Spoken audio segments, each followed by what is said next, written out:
We all know and love the cherished series, Avatar, The Last Airbender, and The Legend of Korra. These series are truly unparalleled in their narrative and storylines. Many cultures mingle in the series, but did you know what an overwhelming number of Hindu concepts are embedded in Michael's and Brian's work? When I saw Avatar and Korra, I was surprised to know how much Hinduism permeates through the very essence of the series and what a heavy influence it has on the show.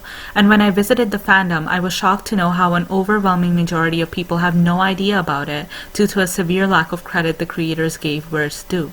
People think Avatar is all about East Asian cultures and the Inuit culture, and those do have their own place, but no one seems to be talking about the staggering number of Hindu and ancient Indian concepts borrowed for the making of the series.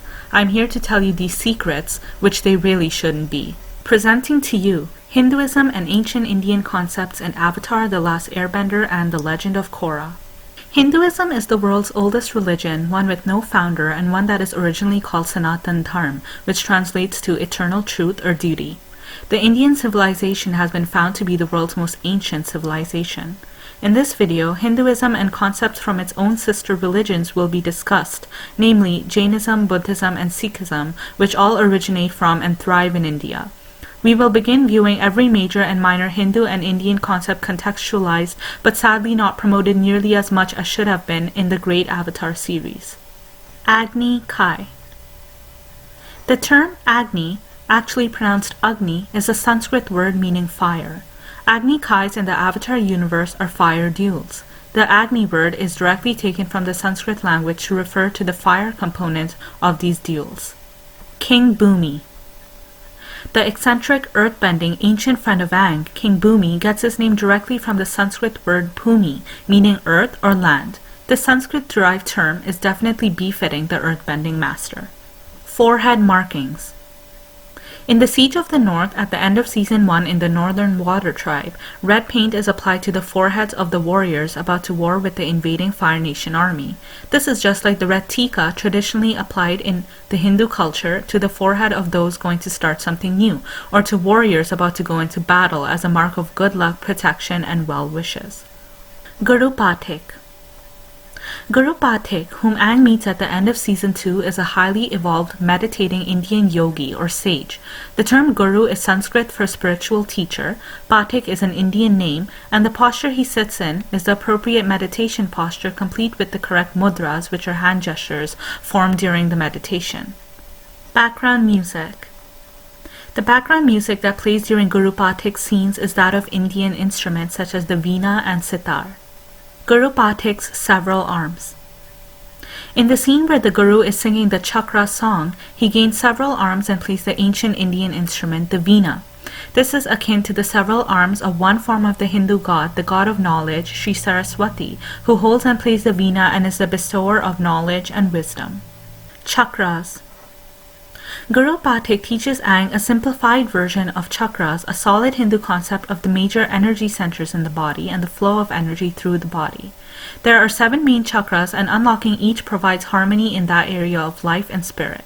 Unlocking the last chakra, the crown chakra, can lead to enlightenment, which Aang fails to do at the time. Out-of-body travel or astral projection. The very concept of out-of-body travel, also called astral projection, comes from Hinduism. It is the ability of the soul to exit the physical material body and travel through the material and spirit realms, making contact with supernatural creatures. The concept is called Sukshma Sharir in Sanskrit. There is also the Hindu concept of the importance of protecting and preserving the physical body while the soul has exited. In the series, the souls of Aang, Korra, Jinora, and other characters regularly leave their physical bodies during meditation. Avatar. The term avatar, pronounced avatar, is literally the Sanskrit word meaning descent or incarnation. This is the Hindu concept of God taking different incarnations and descending onto earth to create harmony, balance, and end all evil and wrongdoing, which is exactly the avatar's role in the series. Aang is somewhat of a parallel to God's divine incarnations, which exist to establish peace, and he has unlimited power as he can control all the elements. Airbenders as monks. Being a peaceful vegetarian monk is a Hindu as well as a Buddhist concept. Vegetarianism.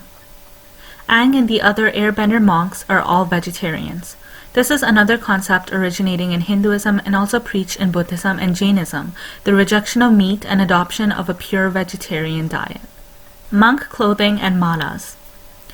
The saffron yellow and orange colored robes worn by the monks represent colors worn by Hindu and Buddhist sages and monks and are otherwise very auspicious colors in Hinduism. Additionally, the monks and Ang wear the mala around their necks, which are strings of prayer beads with 108 beads used in Hinduism and its sister religions for spiritual practice.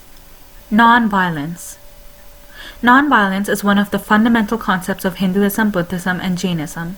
Ang's reluctance to kill the Fire Lord and his consideration of all life as sacred and his decision to arrive at a peaceful conclusion are illustrations of this concept. In fact, in Jainism, there is a literal term for the concept of non-violence, which is ahimsa. Om chant. Several times throughout the series, meditating characters are heard chanting the sacred universal sound of Om that is taught in Hinduism for meditation practice. Aang does it, the spirit monkey does it in Siege of the North, and several other characters chant it during meditation. Reincarnation and the soul. Reincarnation, another fundamental concept in Hinduism, is depicted in the Avatar series through the illustration of Aang's many past lives. The Hindu concept explains that the soul or spirit takes rebirth into the next life with a different body. Through extensive spiritual and meditation, one can even recall some of her or his past lives, as can the Avatar. The elements. The concept of the elements that make up this world comes from Hinduism and is called Panch Mahabhut, which include earth or Bhumi, water or Jal, air or Vayu, and fire or Agni.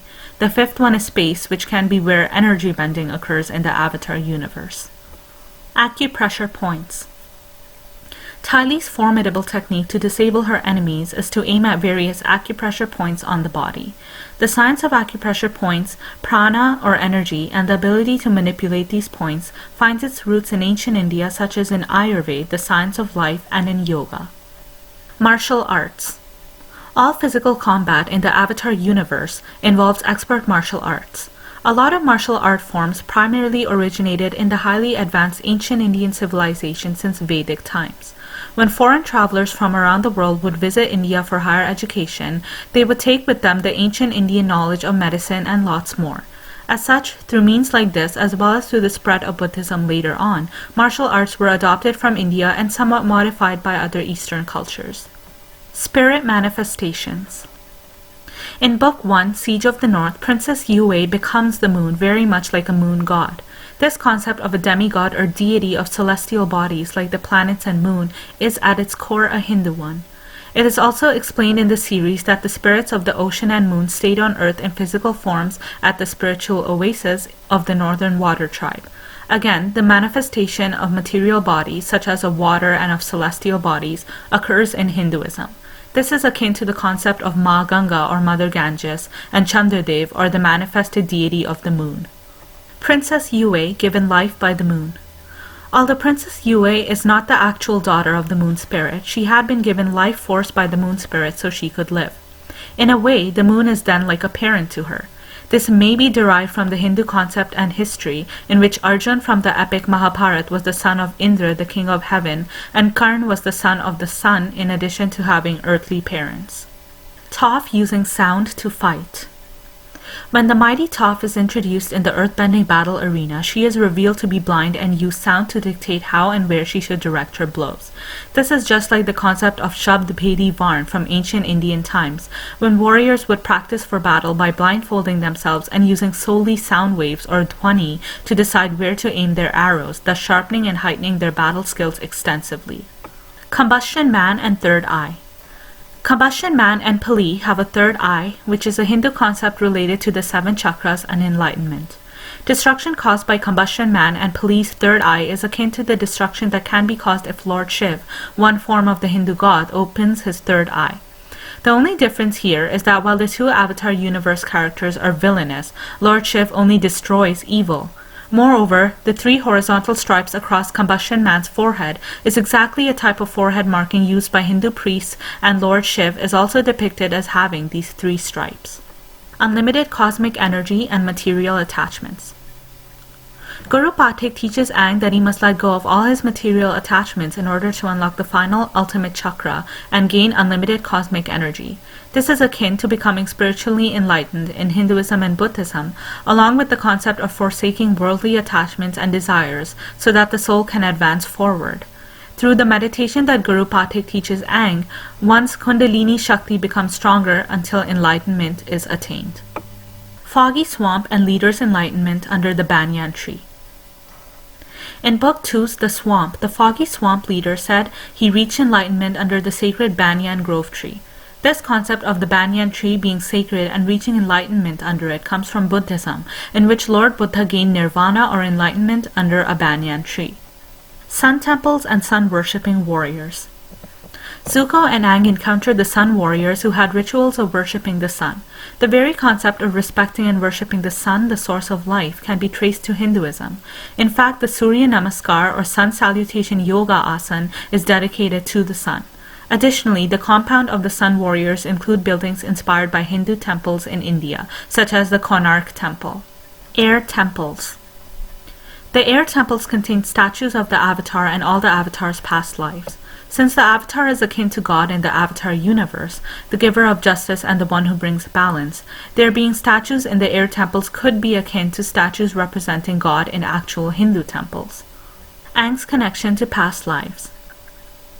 Aang is shown to take advice from his past lives, especially before his final battle with Ozai.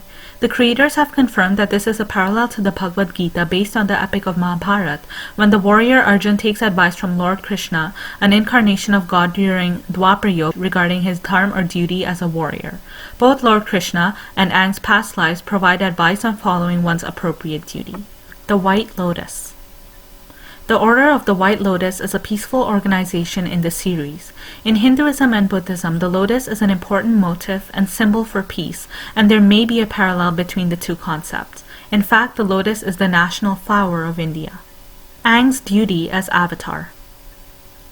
Aang struggles to understand what his moral duty or dharma should be. The creators of the series revealed that there is a parallel between this and the Hindu epic Mahabharata, in which the warrior Arjun has an internal struggle with his duty as a warrior and how he should ultimately act in battle. Burning effigies.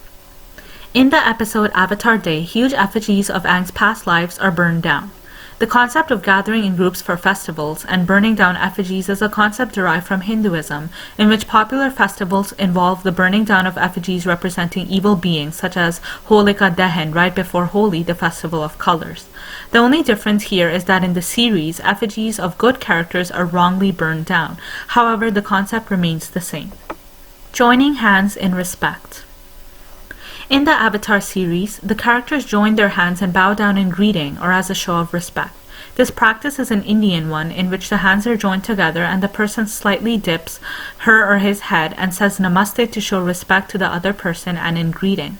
Although the hand joining has been slightly altered in the series so that one fist touches the other palm, the overall action and concept remains the same.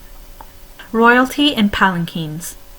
In Avatar The Last Airbender, royalty is sometimes carried in palanquins such as Azula, Zuko, and some from the Earth Kingdom. This was a popular practice in ancient India and is even depicted in ancient Indian art, such as through temple sculptures, carvings, and paintings, and mentioned in epics like the Ramayana.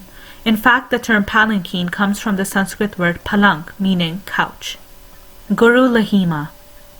Lahima is taken from the 8 siddhis or supernatural powers and abilities of Hinduism, which can be reached by arduous yoga practice over lifetimes, wherein Lahima is a Sanskrit word that refers to weightlessness of the body.